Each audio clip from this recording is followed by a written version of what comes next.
स्वागत आप सभी का इवनिंग एजेंडा आप देख रहे हैं। आपके साथ मैं हूं पुनीत। खबरों की शुरुआत सीधे इंदौर से करते हैं और इंदौर लिए चल रहे हैं, जहां पर मुख्यमंत्री पहुंचे हुए हैं।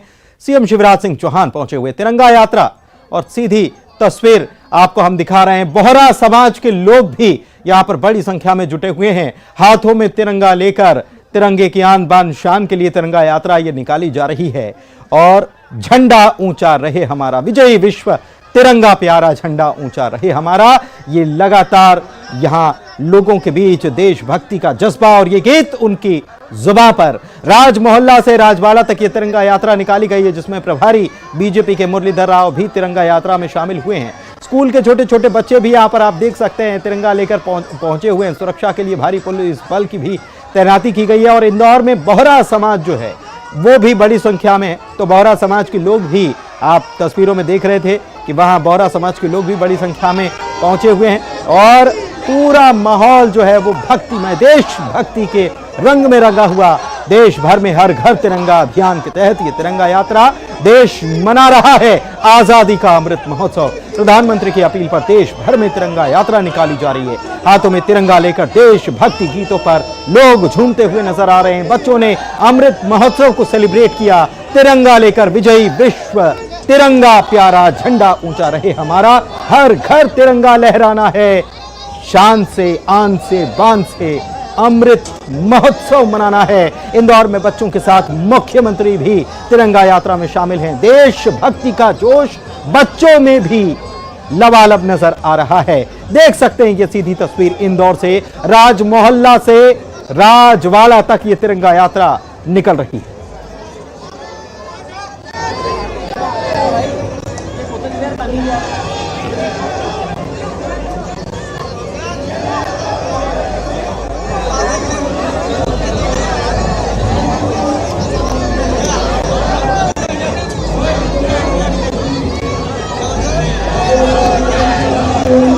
भारत मां की जयकारों के साथ ये तिरंगा यात्रा आगे बढ़ती हुई, जिसमें मुख्यमंत्री शिवराज सिंह चौहान भी पहुंचे हुए हैं और इस तिरंगा यात्रा के जरिए लोगों में ये संदेश देने के लिए कि हमें हर घर तिरंगा फहराना है, झंडा लहराना है, तिरंगे की आन बान शान को बढ़ाना है, क्योंकि हम देश में आजादी का अमृत महोत्सव मना रहे हैं।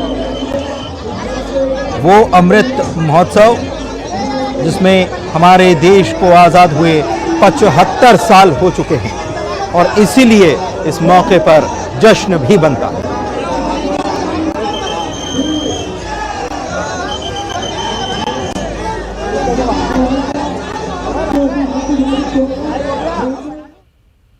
चलिए बढ़ते हैं आगे। दंतेवाड़ा से इस वक्त की बड़ी खबर आपको बता रहे हैं, जहां पर पुलिस और नक्सलियों के बीच मुठभेड़ हुई है, एनकाउंटर हुआ है। कटे कल्याण थाना क्षेत्र के टिपाल जंगल में यह मुठभेड़ बताई गई है, एनकाउंटर बताया गया, जिसमें एक इनामी नक्सली को ढेर भी कर दिया गया। यह भी जानकारी आई, हमारे जवानों को कामयाबी मिली। मौके से नक्सली का शव भी बरामद कर लिया गया। नक्सली पर 5 लाख रुपए का इनाम था। कटे कल्याण के एरिया कमेटी का यह सदस्य बताया जाता है। इलाके में ऑपरेशन अब भी जारी है, जो जानकारी आ रही है उसके मुताबिक। तो दंतेवाड़ा से बड़ी खबर, एनकाउंटर हुआ है पुलिस और नक्सलियों के बीच, नक्सलाइट्स के बीच मुठभेड़ हुई है और ये इसमें जानकारी जो आई है, एक नक्सली को ढेर कर दिया गया। इनामी नक्सली बताया जाता है, इस पर 5 लाख रुपए का इनाम था। नक्सली का शव भी बरामद किया है और भी कुछ सामग्री, नक्सलियों के इस्तेमाल की सामग्री यहां से मिली। अब्दुल हमारे संवाददाता फोन लाइन पर जुड़े हुए हैं, उनसे जानकारी लेते हैं। अब्दुल, क्या जानकारी इस पूरे एनकाउंटर को लेकर, क्या अभी भी एनकाउंटर चल रहा है?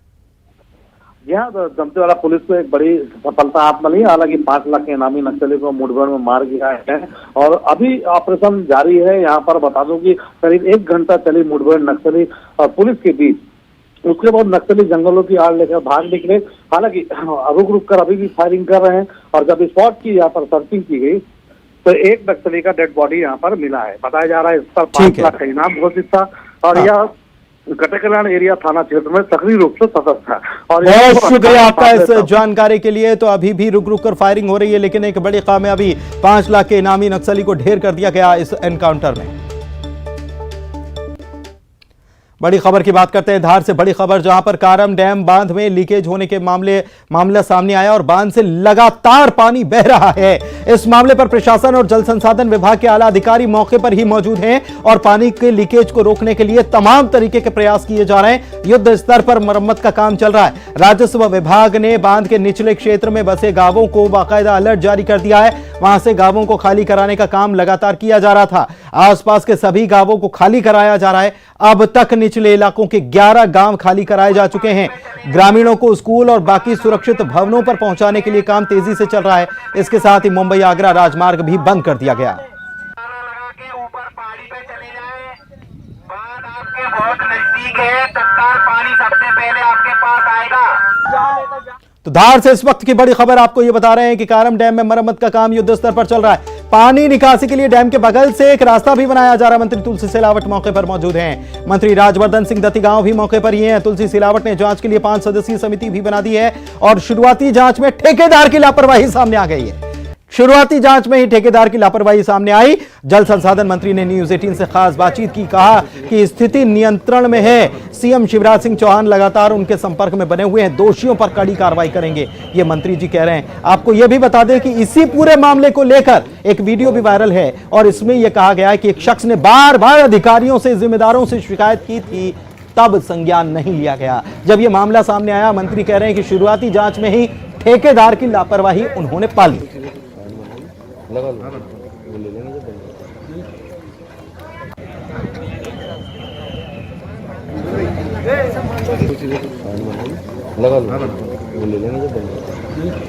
धार जिले के कारम डैम में जो कल से रिसाव हो रहा था, मेरे पीछे देख सकते हैं, वो अब बंद हो गया है। यहाँ पर धीरे धीरे जो भी 2-3 सुराख थे वो भी बंद कर दिए गए हैं। युद्ध स्तर पर यहाँ काम चल रहा है। कई जेसीबी मशीनें यहाँ पर लगी हुई हैं। हालांकि जो बगल में है उससे रास्ता बनाया जा रहा है जिससे कि जो पानी का प्रेशर है उसको रिलीज किया जाए और यहाँ से पानी इसको निकाल दिया जाए, जिससे कि जो 17-18 गांवों पे खतरा मंडराया हुआ है वो कम हो जाए। उसी का प्रयास यहाँ पर किया जा रहा है। हालांकि जो बांध टूटने की संभावनाएं हैं वो बहुत कम बताई जा रही हैं, क्योंकि जो पीछे का जो एरिया है उसमें पत्थर लगे हुए हैं और उसको मजबूत बताया जा रहा है। लेकिन जो इधर का एरिया, आगे का जो एरिया है, यहाँ पर सिर्फ मिट्टी यहाँ पर डाली हुई है, इसलिए खतरा थोड़ा सा था। लेकिन बगल से अगर रास्ता ये बना दिया जाएगा और पानी की निकासी हो जाएगी तो यहाँ से पानी को निकाला जाएगा धीरे धीरे और पानी यहाँ से निकल जाएगा। लेकिन जिस तरह से इस बांध में लापरवाही बरती गई और जिस तरह कि यहाँ पर आरोप लग रहे हैं कि बांध जब से बनाया गया तब से तमाम शिकायतें इसकी की जा रही थी, लेकिन जिम्मेदारों ने इस ओर ध्यान नहीं दिया और जब तेज बारिश हुई और डैम भर गया तब इसकी असलियत सामने आ गई। फिलहाल लेकिन अभी कहा जा सकता है कि स्थिति पूरी तरह से नियंत्रण में दिखाई दे रही है। कैमरामैन डगलस के साथ अरुण त्रिवेदी, न्यूज 18 इंदौर। और इस गंभीर मसले पर पूरी सरकार की पैनी नजर मुख्यमंत्री पल पल की समीक्षा कर रहे हैं। एक नहीं 2 मंत्री यहाँ पर हैं। ये गंभीर मामला है। एक ये निर्माण कारम नदी पर एक निर्माणाधीन डैम है और आप जानते हैं कि इसकी लागत 304 करोड़ रुपए की है और इसमें सिंचाई का रकबा 10,500 हेक्टेयर में आएगा। 42 गांव इससे सिंचित होंगे। पर जो धार जिले में कल वर्षा अधिक हुई, उससे प्रेशर आने के बाद जो ये 40 मीटर की जो मिट्टी आप देख रहे हैं ये धंस गई है और पानी का प्रेशर बढ़ रहा था। तो हमने निकालने की, देखो आप एक फिर से यहाँ खोद के ये ला रहे हैं, यहाँ से पानी निकालेंगे और वहाँ से पानी निकाल रहे हैं। तो पर मैं कह सकता हूँ कि स्थिति नियंत्रण में है और इस संवेदनशील मुद्दों पर सरकार बहुत गंभीरता से ले रहा है। प्रथम दृष्टया डेफिनेटली ठेकेदार का डिले ऑफ वर्क है। अगस्त में उसका वर्क कंप्लीशन होना था, तो अभी टेक्निकल लोगों ने जो देखा है और विभाग के अधिकारियों ने भी उसको कहा था कि आप इसको रिसोर्सेज और मोबिलाइज करें। मेरे ख्याल से वो कैलकुलेशन नहीं कर पाए कि बरसात से पहले कितना स्ट्रेंथनिंग ऑफ डैम होना था। आप देख रहे हैं फ्रंट पोर्शन उसने बिल्ड कर दिया, बैक पोर्शन जो इधर आपको दिख रहा है पीछे का बंडिंग है, ये बीच में ब्लैक कॉटन सॉइल का बफर होके पीछे स्ट्रेंथनिंग होना था, लेकिन क्योंकि मॉइस्चर बढ़ा ब्लैक कॉटन सॉइल कोलैप्स कर गई। और इधर जो पहाड़ है इसके ऊपर से भी पानी आया, उसने इस साइड को ज़्यादा डैमेज किया है। तो 5 मेंबरीय कमेटी कॉन्स्टिट्यूट करी है मंत्री जी ने, विभागीय मंत्री ने इस पर जांच के आदेश दिए हैं। डीएम भी उसमें रहेंगे। जो भी टेक्निकल उसमें पॉइंट्स आएंगे, जहां जहां लापरवाही होंगी, विभाग निश्चित तौर पे कार्रवाई करेगा। मुख्यमंत्री खुद पूरे प्रकरण को सुपरवाइज कर रहे हैं, उनकी नजर है। संवाददाता इंदौर से हमारे साथ इसी खबर पर लाइव जुड़े हुए हैं, सीधे उन्हीं के पास चलते हैं। और सबसे पहले अरुण, मैं आपसे समझना चाहूंगा कि ये जो खतरा कहा जा रहा था, क्या खतरा हम कह सकते हैं कि टल गया है?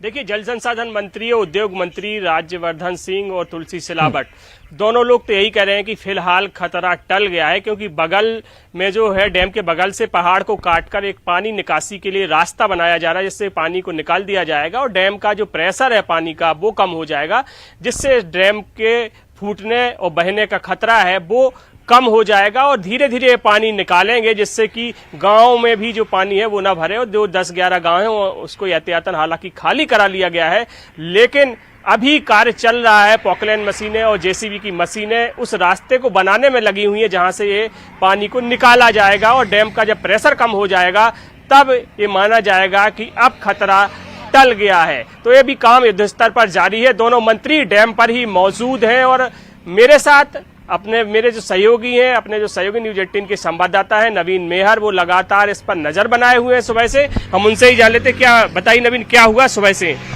जी बिल्कुल बताना चाहूँगा कि कल से ही 1 बजे से ही यहाँ पे काम चल रहा है। युद्ध स्तर पर जो है काम किया जा रहा है। डैम को जो है जहाँ पर लीकेज हुआ था उसको बंद करने का काम किया जा रहा है। पोकलैंड मशीनें लगी है और अन्य दूसरी मशीनें भी लगी है और युद्ध स्तर पर काम जारी है। और अभी जो है साइड में से एक नाली का काम भी शुरू है और उसे भी काटा जा रहा है। वो साइड में से डैम का पानी निकाला जाएगा, जिसके बाद ये माना जाएगा कि अब जो आफत जो है ये अब जो टलने वाली है। हुआ क्यों, ये पानी का रिसाव क्यों हो रहा है और क्या लापरवाही किसकी है? जी हाँ, बिल्कुल इसमें लापरवाही साफ तौर पे जो है वो ठेकेदार के सामने आ रही है, क्योंकि यदि काम अच्छे से होता तो फिर ये इस प्रकार की चूक इसमें नहीं होती, तो इस प्रकार से इसमें डैम में लीकेज नहीं होता और करीब 11 लोगों की जान जो है वो आज जोखिम में नहीं होती। देखिए 11 गांव हैं जो धार के उनको नहीं, खाली लेकिन कराया गया है। एक चीज अरुण, एक चीज मैं आपसे पूछना भी चाह रहा था, जल्दी से इसका जवाब दीजिएगा कि ये इसको लेकर वीडियो भी वायरल हो रहा है। एक व्यक्ति दावा कर रहा है कि उसने बार बार शिकायत की और उसके बावजूद कार्रवाई नहीं हुई। अब जांच की स्पीड इतनी गजब की कि तुरंत इस मामले में ठेकेदार की लापरवाही सामने आ गई। गजब का काम हो रहा है। बिल्कुल, देखिए जो ग्रामीण था वो लगातार शिकायतें कर रहा था कि जो डैम है उसमें पत्थर भर के मिट्टी डाली जा रही है। मतलब भ्रष्टाचार बड़े लेवल पर इसमें चल रहा है और ये भ्रष्टाचार की वजह से ही इतने लाखों लोगों की जान खतरे में आ जाएगी। उसने हर लेवल पे शिकायत की कि ये भ्रष्टाचार इस डैम में हो रहा। 304 करोड़ रुपए में डैम बनाया जा रहा है, 90% काम इस डैम का पूरा हो गया, लेकिन जिस तरह का दोयम दर्जे का काम हो रहा है उससे कहीं ना कहीं आगे चल के खतरा होगा। उसकी शिकायत को कलेक्टर ने और दूसरे अधिकारियों ने ध्यान नहीं दिया, अनसुना उसको किया। बार बार वो शिकायतें करता है, लेकिन इस पर कोई जांच नहीं हुई, ना ही किसी पर कोई कार्रवाई। ये हाल है मध्य प्रदेश का कि शिकायत करेंगे तो जांच नहीं होगी और उसके बाद जब नौबत आएगी तो युद्ध स्तर पर काम भी करेंगे। शुक्रिया अरुण आपका इस तमाम जानकारी के लिए। प्रदेश में झमाझम बारिश हो रही है और लगातार बारिश से प्रदेश के सभी नदी नाले उफान पर हैं। मौसम विभाग ने आज भी प्रदेश में बारिश का अलर्ट जारी किया है। बताया यह जा रहा है कि आज भी प्रदेश में अच्छी बारिश होगी। कुछ जिलों में बारिश होने का ऑरेंज कैटेगरी का अलर्ट है, जिसमें भोपाल है, गुना है, श्योपुर है, मंदसौर है और कई जिले हैं जहां पर नदियां जो हैं वो खतरे के करीब हैं। कई डैम लबालब है, कई जगहों पर पुल के ऊपर से भी पानी बह रहा है, लेकिन लोग लापरवाही से बाज नहीं आ रहे। ऊपर पहाड़ी पे चले जाए, बात आपके बहुत नजदीक है। और मध्य प्रदेश के कई हिस्सों में लगातार बारिश का दौर जारी है और ऐसे में लापरवाही की तस्वीरें भी आई हैं। अपनी जान जोखिम में लोग डाल रहे हैं। दमोह की तस्वीरें जरा देख लीजिए। बारिश के चलते नदी नाले उफान पर हैं। देखिए छोटे छोटे बच्चे हैं, कोई रोकने के लिए तैयार नहीं है। दोनों तरफ देखिए जरा, क्या ये उन लोगों की ज़िंदगी का एक हिस्सा ही बनकर रह गया है? क्या इसके बगैर ये संभव नहीं है कि ये लोग अगर जाएं तो फिर क्या हालात हैं? आप समझिए, बहुत सारे सवाल हैं इसके पीछे। मुंगेली की भी तस्वीर आपको दिखाते हैं। बाढ़ में लोग फंस गए, 12 लोग फंस गए। बगनी भावर गांव में ये 12 लोग फंसे। बाढ़ में फंसे एक ही परिवार के ये लोग बताए जाते हैं। लोगों को रेस्क्यू करने का काम लगातार जारी है। एसडीआरएफ और पुलिस की टीम मौके पर पहुंची हुई है। आगर नदी उफान पर बताई जा रही है और नदी का लगातार जल स्तर भी बढ़ता जा रहा है। इनको निकालने का काम लगातार चल रहा है।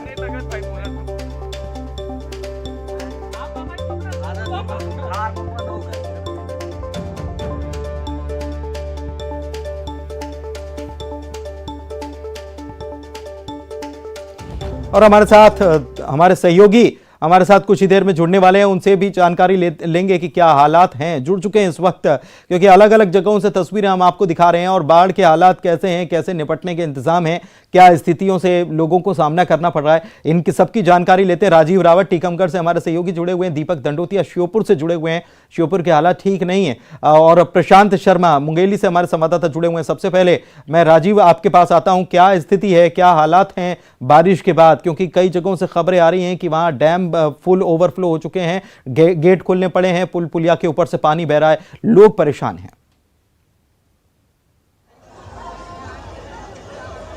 देखिए पुनीत, बारिश के कारण पूरे प्रदेश में लगातार झमाझम बारिश हो रही है। हालांकि बुंदेलखंड में औसतन से अभी कम बारिश हुई है, चूंकि टीकमगढ़ जिले में सामान्य से कम बारिश हुई है। मात्र 409 मिलीमीटर ही यहाँ पे बारिश अभी तक दर्ज की गई है। लेकिन जो अन्य प्रदेश के अन्य जिलों में बारिश हुई है उसके कारण नदियां जरूर उफान पर हैं। जामनी और बेतवा नदी पूरे उफान पर है। ओरछा में पुलों के ऊपर से पानी बह रहा है, और जहां धसान नदी भी उफान पर है, और नौगांव और पलेरा के पास में 2 लोग नदियां उफान पर हैं, जितनी बारिश होनी चाहिए उतनी नहीं है, लेकिन नदियां उफान पर चल रही हैं भारी बारिश की वजह से दूसरे जिलों में जो हो रही है। दीपक दंडोतिया के पास चलते हैं, श्योपुर के हालात जल्दी से जान लेते हैं कि दीपक, श्योपुर में क्या हालात है बारिश को लेकर के?